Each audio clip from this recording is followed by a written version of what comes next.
ഇന്നത്തെ വീഡിയോയിലൂടെ ചർച്ച ചെയ്യാൻ പോകുന്ന പ്രധാന വിഷയം ഉപ്പിൻ്റെ ഉപയോഗങ്ങൾ കൊണ്ടുള്ള ദൂഷ്യഫലങ്ങളെക്കുറിച്ചാണ്. ശാസ്ത്രം പറയുന്നത് ഒരു ആരോഗ്യമുള്ളൊരു മനുഷ്യന് ശരാശരി ഒരു ദിവസം ഒരു 5 ഗ്രാം ഉപ്പാണ് ശരീരത്തിന് ആവശ്യമുള്ളത്. എന്നാൽ നമ്മൾ പ്രത്യേകിച്ച് മലയാളിയുടെ ഭക്ഷണ രീതിയിൽ രാവിലത്തെ പല ഫുഡുകളിലും അതുപോലെ തന്നെ 10 മണിക്കുള്ള കഞ്ഞിയിൽ അതുപോലെ തന്നെ ഭക്ഷണത്തിലും പല കറികളിലും നമ്മൾ കൂടുതലായിട്ട് ഉപ്പ് ഉപയോഗിക്കുന്നുണ്ട്. ഈ ഉപ്പ് ഉപയോഗിച്ചാൽ ഉണ്ടാകുന്ന പ്രയാസങ്ങളെക്കുറിച്ചാണ് ഈ വീഡിയോയിൽ ചർച്ച ചെയ്യുന്നത്. നമ്മൾ പൊതുവേ മലയാളികൾ പറയാനുള്ള ഡയലോഗാണ് ഉപ്പ് തിന്നവനും വെള്ളം കുടിക്കും. ശരിയാണ്, അത് ഉപ്പ് കൂടുതൽ കഴിച്ചു കഴിഞ്ഞാൽ നമ്മൾ കൂടുതൽ വെള്ളത്തിൻ്റെ അതിന് സയൻസ് എന്ത് ചോദിച്ചാൽ നമ്മൾ ഈ ഉപ്പ് കഴിച്ചു കഴിഞ്ഞാൽ നമ്മുടെ ശരീരത്തിലേക്ക് സോഡിയത്തിൻ്റെ അളവ് കൂടും. ഉപ്പ് പറഞ്ഞാൽ NaCl സോഡിയം ക്ലോറൈഡ് ആണല്ലോ. അപ്പോൾ ഈ സോഡിയത്തിൻ്റെ അളവ് ശരീരത്തിൽ കൂടിക്കഴിഞ്ഞാൽ അത് വലിയ അപകടങ്ങൾ ഉണ്ടാക്കും. അപ്പോൾ ശരീരം എന്ത് ചെയ്യും? ഈ അധികം വരുന്ന ശരീരത്തിലുള്ള സോഡിയത്തെ പെട്ടെന്ന് ഒഴിവാക്കാൻ വേണ്ടി മൂത്രത്തിലൂടെ ഈ സോഡിയം തള്ളണം. അപ്പം എന്ത് ചെയ്യും? മൂത്രത്തിൻ്റെ അളവ് വർദ്ധിക്കും. ശരീരത്തിൽ മൂത്രത്തിൻ്റെ അളവ് വർദ്ധിച്ചു കഴിഞ്ഞാൽ ശരീരത്തിൽ വെള്ളത്തിൻ്റെ അംശം കുറയുകയും നമ്മൾ കൂടുതൽ വെള്ളം കുടിക്കാൻ ടെൻഡൻസി കൂടുകയും ചെയ്യും. ഇതാണ് ഉപ്പ് തിന്നവന് വെള്ളം കുടിക്കും എന്നുള്ള സയൻസ്.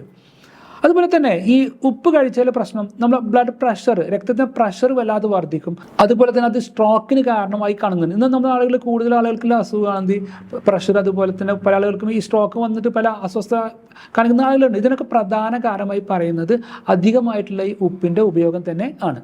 പിന്നെ ഇന്ന് കാണപ്പെടുന്ന ഏറ്റവും വലിയൊരു മാരക രോഗങ്ങളിൽ ഒന്നാണ് ഈ കിഡ്നിയുമായി ബന്ധപ്പെട്ട കിഡ്നി ഫെയിലറുകൾ. ഇതിന് പ്രധാനമായി കാരണം ശാസ്ത്രം കണ്ടെത്തിയിട്ടുള്ളത് ഉപ്പിൻ്റെ അശാസ്ത്രീയമായ ഉപയോഗം മാത്രമല്ല, കിഡ്നിയിലെ അരിപ്പകളെ അത് ഘട്ടം ഘട്ടമായിട്ട് അത് അപകടത്തിലാക്കുകയും കിഡ്നിനെ അപകടത്തിലാക്കുകയും ചെയ്യുന്നുണ്ട്.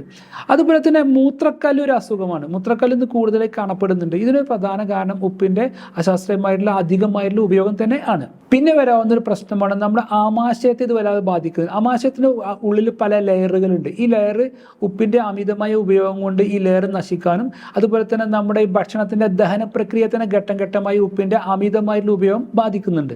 പിന്നെ ഇന്ന് പൊതുവായി കാണപ്പെടുന്ന ഒരു ശാരീരിക രീതിയാണ് പൊണ്ണത്തടി. ഈ പൊണ്ണത്തടിക്ക് ഒരു കാരണം ഉപ്പിൻ്റെ ഉപയോഗം. കാരണം നമ്മൾ പാക്കറ്റ് ഒരുപാട് വസ്തുക്കൾ ഭക്ഷണം കഴിക്കുന്നുണ്ട്. ഈ മിക്ക പാക്കറ്റ് വസ്തുക്കളിലും ഉപ്പിൻ്റെ കണ്ടന്റ് കൂടുതലായിരിക്കും. നമ്മൾ അത് അറിയാതെ കൂടുതൽ കഴിക്കുകയും അത് ഘട്ടം ഘട്ടമായി നമ്മൾ പൊണ്ണത്തടിയിലേക്ക് മാറുകയും ചെയ്യുന്നുണ്ട്.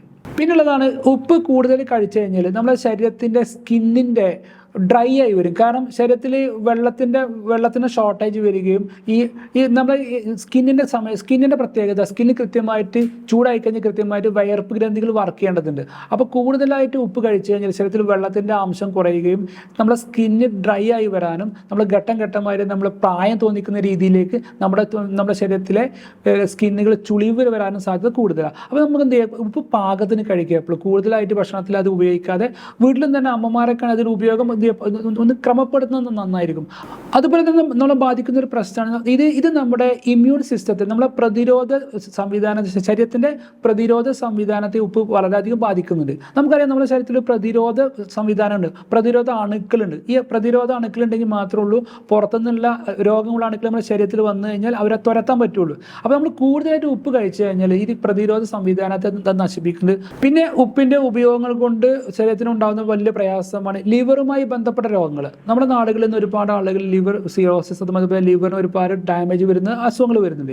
ഇതിന് പ്രധാനമായി പറയപ്പെടുന്നതും ഉപ്പിൻ്റെ അശാസ്ത്രീയമായിട്ടുള്ള ഉപയോഗം തന്നെ ആണ്. ഉപ്പിൻ്റെ ഉപയോഗം നമ്മുടെ ഉറക്കത്തെ പോലും ബാധിക്കുന്നുണ്ട്. കാരണം നമ്മൾ ഉപ്പ് തിന്നു കഴിഞ്ഞാൽ കൂടുതൽ മൂത്രം ഒഴിക്കാൻ പല സമയത്തിലും നമ്മൾ രാത്രി എഴുന്നേൽക്കേണ്ട ഒരു അവസ്ഥ വരുന്നുണ്ട്.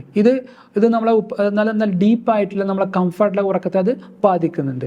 അതുപോലെ തന്നെ എല്ലുകളെ ബലക്ഷയത്തെയും ഉപ്പ് ഉപയോഗം ബാധിക്കുന്നു. കാരണം നമ്മുടെ എല്ലുകളിലുള്ള കാൽസ്യം, ഇത് നമ്മുടെ ശരീരത്തിൽ കൂടുതലായിട്ട് സോഡിയം വന്നു കഴിഞ്ഞാൽ ഈ സോഡിയത്തിന് ശരീരം പുറന്തള്ളും. അതുപോലെ തന്നെ പുറന്തള്ളാൻ കൂടുതൽ മൂത്രം ആവശ്യം വരും.